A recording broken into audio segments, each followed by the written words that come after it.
আসসালামু আলাইকুম। Class 7-এর online ক্লাসে আজ তোমাদের রিভিশন হবে। যেহেতু তোমাদের সামনে পরীক্ষা আছে, তাই সুলতানি যুগটা আজকে রিভিশন করা হবে। তো তোমাদের এই সুলতানি যুগ থেকে 80% প্রশ্ন হবে, আর 20% প্রশ্ন থাকবে মুঘল যুগ থেকে। 20% অর্থাৎ শেরশাহ পর্যন্ত, তোমাদের যে আকবর পর্যন্ত বলা হয়েছিল কিন্তু আকবর নয়, ওটা শেরশাহ পর্যন্ত তোমরা করবে। ওখান থেকে 20% থাকবে, আর 80% প্রশ্ন থাকবে তোমাদের সুলতানি যুগ থেকে। তাহলে দেখো, সুলতানি যুগ সূচনা করার আগে আগের ভিডিওগুলো নিশ্চয়ই তোমরা দেখেছো যে তরাইনের প্রথম যুদ্ধ 1191, দ্বিতীয় যুদ্ধ 1192। তাহলে তরাইনের প্রথম যুদ্ধে পৃথ্বীরাজ চৌহানের সঙ্গে মোহাম্মদ ঘুরি হয়েছিল। এই যুদ্ধে মোহাম্মদ ঘুরি পরাজিত হয়েছিলেন, পৃথ্বীরাজ চৌহান জয়লাভ করেছিলেন। তার ঠিক পরের বছর মোহাম্মদ ঘুরি আবার পৃথ্বীরাজ চৌহানের সঙ্গে যুদ্ধ করেছিল, যেটা দ্বিতীয় তরাইনের যুদ্ধ নামে পরিচিত। সেই যুদ্ধে মোহাম্মদ ঘুরি জয়লাভ করে, এবং তারপর থেকে 1192 থেকে এই 1206 এই সময়কাল পর্যন্ত তিনি দিল্লিতে থাকেন, এবং তারপর তিনি ফিরে যান নিজের দেশে। এবং 1206 খ্রিস্টাব্দে তার একজন অনুচর কুতুবউদ্দিন আইবকের হাতে তিনি দিল্লির শাসনভার ছেড়ে দিয়ে তিনি নিজের দেশে ফিরে যান। তাহলে 1206 খ্রিস্টাব্দে কুতুবউদ্দিন আইবক ভারতবর্ষে সুলতানি সাম্রাজ্যের প্রতিষ্ঠা করেছিলেন। কাকে বলে না, যে অঞ্চলের উপর সুলতানের কর্তৃত্ব, যে অঞ্চলের উপর সুলতানের কর্তৃত্ব চলে তাকে বলা হয় সুলতানি। অর্থাৎ যে অঞ্চলের মধ্যে সুলতান নিজের কর্তৃত্ব কায়েম করে তাকে আমরা বলি সুলতানি। তাহলে দিল্লিকে আমরা কি বলবো? দিল্লির সুলতানি বলবো। তাহলে দিল্লি সুলতানি প্রতিষ্ঠাতা কে ছিলেন? দিল্লি সুলতানি প্রতিষ্ঠাতা ছিলেন কুতুবউদ্দিন আইবক। এরপর আছে যে খলিফার সঙ্গে সুলতানের কি সম্পর্ক। তাহলে খলিফা শব্দের অর্থ হচ্ছে ধর্মগুরু, অর্থাৎ হযরত মুহাম্মদ সাল্লাল্লাহু আলাইহি ওয়াসাল্লামের মৃত্যুর পরে যাদের হাতে ইসলাম ধর্মের বাণীটা, ইসলাম ধর্মের দায় দায়িত্ব অর্পিত হয়েছিল, তারা খলিফা নামে পরিচিত। তাহলে সুলতানের সঙ্গে খলিফার কি সম্পর্ক? তাহলে খলিফা যদি সুলতানকে অনুমোদন দেন তাহলে সুলতানিটা বৈধ বলে পরিচিতি লাভ করে। অর্থাৎ খলিফার অনুমোদনের উপর সুলতানির বৈধতা এবং অবৈধতা নির্ভর করে। তাই সুলতানিরা কি করতো? তাই সুলতানরা এই খলিফার কাছ থেকে অনুমোদন নিত।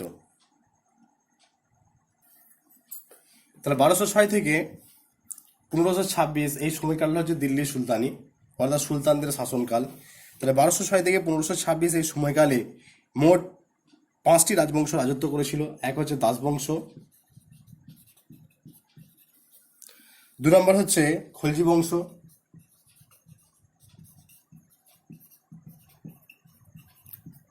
3 নম্বর তুঘলক বংশ,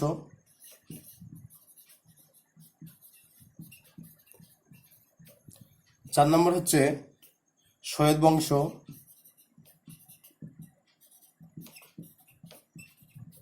আর 5 নম্বর হচ্ছে লোদি বংশ।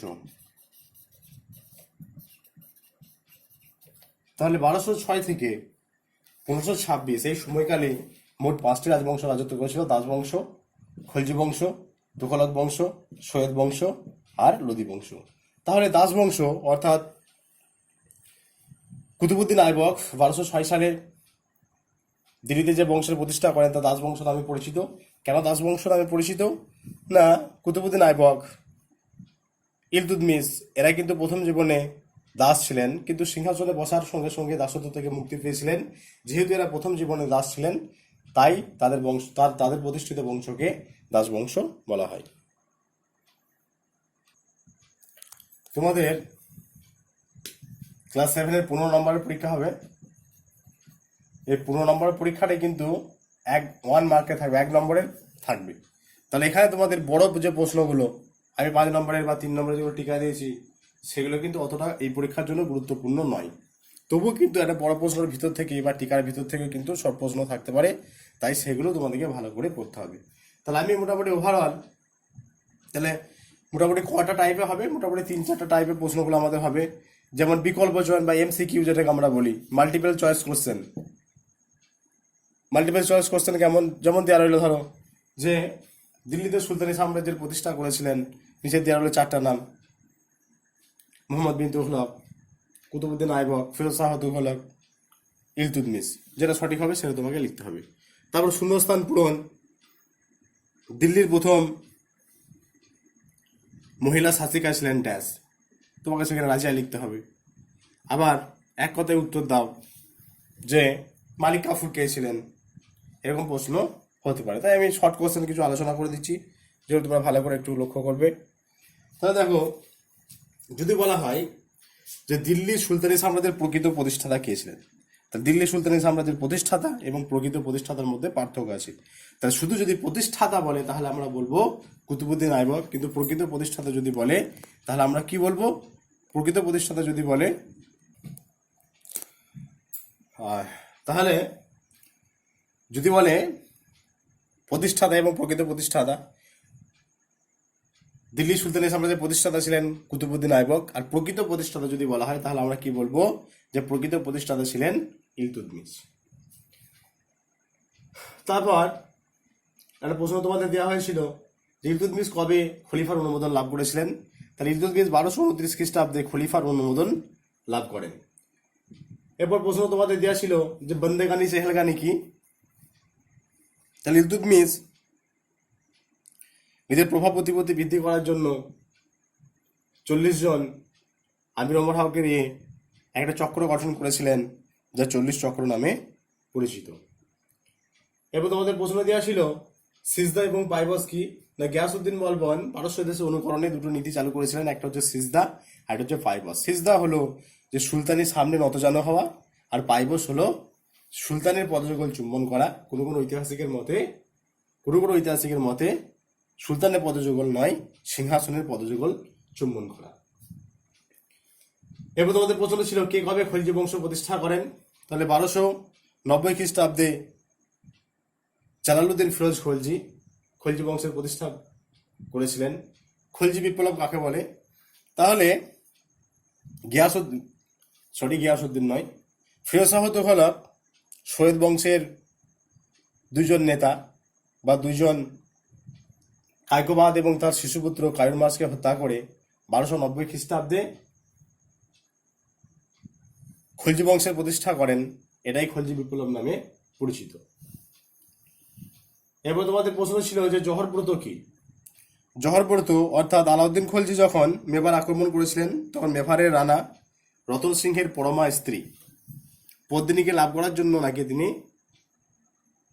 মেবার বা চিতর আক্রমণ করেছিলেন।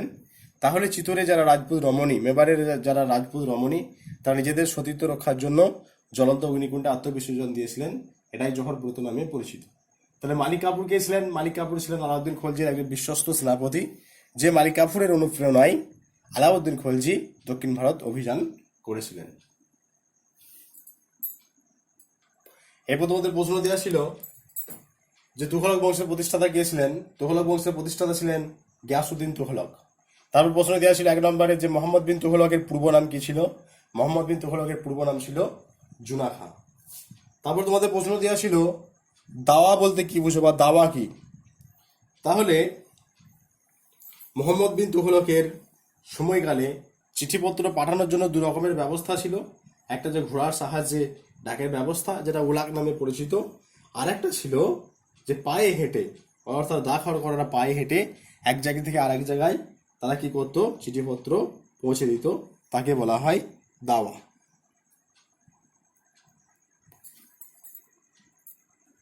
তবে তোমাদের প্রশ্ন দেওয়া ছিল কিতাবুল রেহলা এই গ্রন্থটা কার লেখা। না, কিতাবুল গ্রন্থটা রচনা করেছিলেন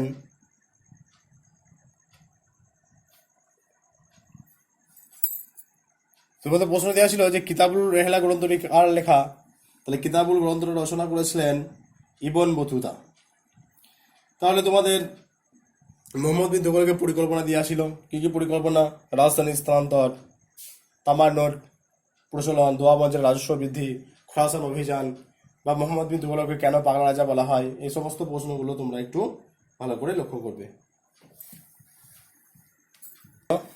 এরপর তোমাদের প্রশ্ন দেখবে দেওয়া ছিল যে ফিরোজ শাহ তুগলকের সময়কালে প্রবর্তিত করগুলি কি কি না। ফিরোজ শাহ তুগলকের সময়কালে প্রবর্তিত 4টি কর ছিল খরাজ, খামস, জিজিয়া এবং জাকাত। তারপরে ইকতা ব্যবস্থা কে কবে প্রবর্তন করেছিলেন? তাহলে ইকতা ব্যবস্থা কে প্রবর্তন করেছিলেন না, ভারতবর্ষে ইকতা ব্যবস্থার প্রবর্তক ছিলেন ইলতুৎমিশ। তারপরে ছিল ইকতাদার কাকে বলে না, ইকতার দায়িত্বপ্রাপ্ত যে কর্মচারী তাকে বলা হয় ইকতাদার। তারপরে ছিল যে ইকতা শব্দের অর্থ কি, ইকতা শব্দের অর্থ হলো অংশ বা ভাগ।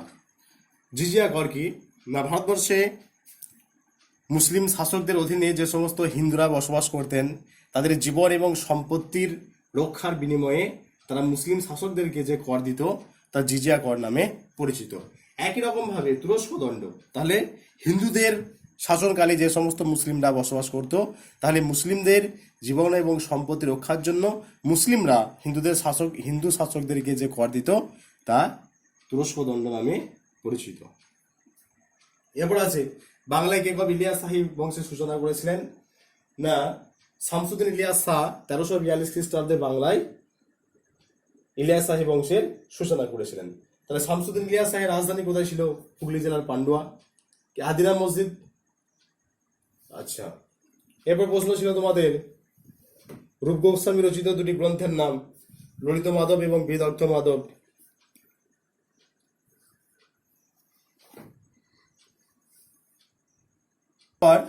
তোমাদের একটা প্রশ্ন দেওয়া ছিল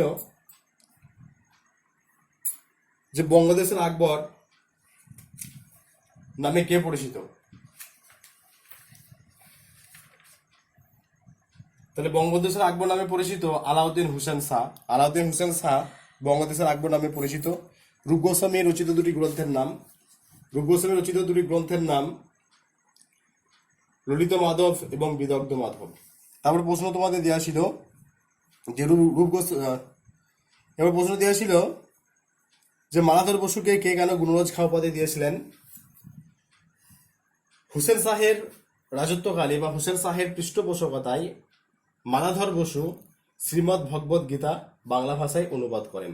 এই কাজের জন্য আলাউদ্দিন হোসেন শাহ তাকে গুণরাজ খাঁ উপাধি দিয়েছিলেন। এবং তোমাদের প্রশ্ন দেওয়া ছিল যে বাংলার গৌড়ের বড়সোনা মসজিদ ও কদম রসুলের নির্মাতা কে ছিলেন? তবে বাংলার গৌড়ের কদম রসুল এবং বড়সোনা মসজিদের নির্মাতা ছিলেন নুসরত শাহ। নুসরত শাহ এই দুটো নির্মাণ করেছিলেন।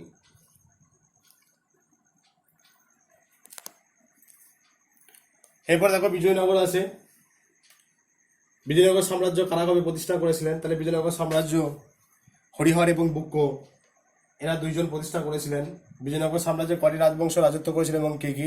বিজয়নগর সাম্রাজ্যে 4টি রাজবংশ রাজত্ব করেছিল, সঙ্গম বংশ, শালুব বংশ, তুলুপ বংশ এবং আরাবিডু বংশ। তুলুপ বংশের শ্রেষ্ঠ শাসক কে ছিলেন? তুলুপ বংশের শ্রেষ্ঠ শাসক ছিলেন রাজা কৃষ্ণদেব রায়। আমুক্ত মাল্যদ গ্রন্থটি কার লেখা? আমুক্ত মাল্যদ গ্রন্থটি রচনা করেছিলেন রাজা কৃষ্ণদেব রায়। কবে কাদের মধ্যে তালিকোটার যুদ্ধ হয়েছিল? এটা আমরা বলবো যে 1565 খ্রিস্টাব্দে বিজয়নগরের সঙ্গে দক্ষিণ ভারতের 4টি মুসলিম শাসিত রাজ্য আহমদনগর, বিজাপুর, গোলকুন্ডা আর বিদর। আহমদনগর, বিজাপুর, গোলকুন্ডা, বিদর এই 4টি সুলতানি রাজ্যের সঙ্গে বিজয়নগরের এই যুদ্ধটা হয়েছিল। রাজা কৃষ্ণদেব রায় নির্মিত 2টি বিখ্যাত মন্দিরের নাম হাজারা মন্দির এবং বিঠল স্বামী মন্দির। বিজয়নগর সাম্রাজ্যে বিদেশি পর্যটক হিসেবে কারা ভারতে এসেছিলেন? পায়েজ, নুনেজ, ইবন বতুতা এই সমস্ত ব্যক্তিরা ভারতবর্ষে এসেছিলেন। এরপর মুঘল যুগ। মুঘল যুগ থেকে তোমাদের 20% প্রশ্ন থাকবে, এগুলো শর্ট প্রশ্নগুলো একটু বলে দিই। তাহলে ভারতবর্ষে মুঘল সাম্রাজ্যের প্রতিষ্ঠাতা কে ছিলেন? জহিরুদ্দিন মোহাম্মদ বাবর। সময়কাল কত? 1526। তাহলে 1526 খ্রিস্টাব্দে জহিরুদ্দিন মোহাম্মদ বাবর মুঘল সাম্রাজ্য প্রতিষ্ঠা করেছিলেন। তৈমুর লং কবে ভারতবর্ষে অভিযান করেন? 1398 খ্রিস্টাব্দে। প্রথম পানিপথের যুদ্ধ কবে কাদের মধ্যে হয়েছিল? ইব্রাহিম লোদের সঙ্গে বাবর হয়েছিল কত সালে? 1526। খানোয়ার যুদ্ধ 1527, ঘরঘরার যুদ্ধ 1529, চৌসার যুদ্ধ হয়েছিল 1539, খরচ বা বিলগ্রামের যুদ্ধ হয়েছিল 1540।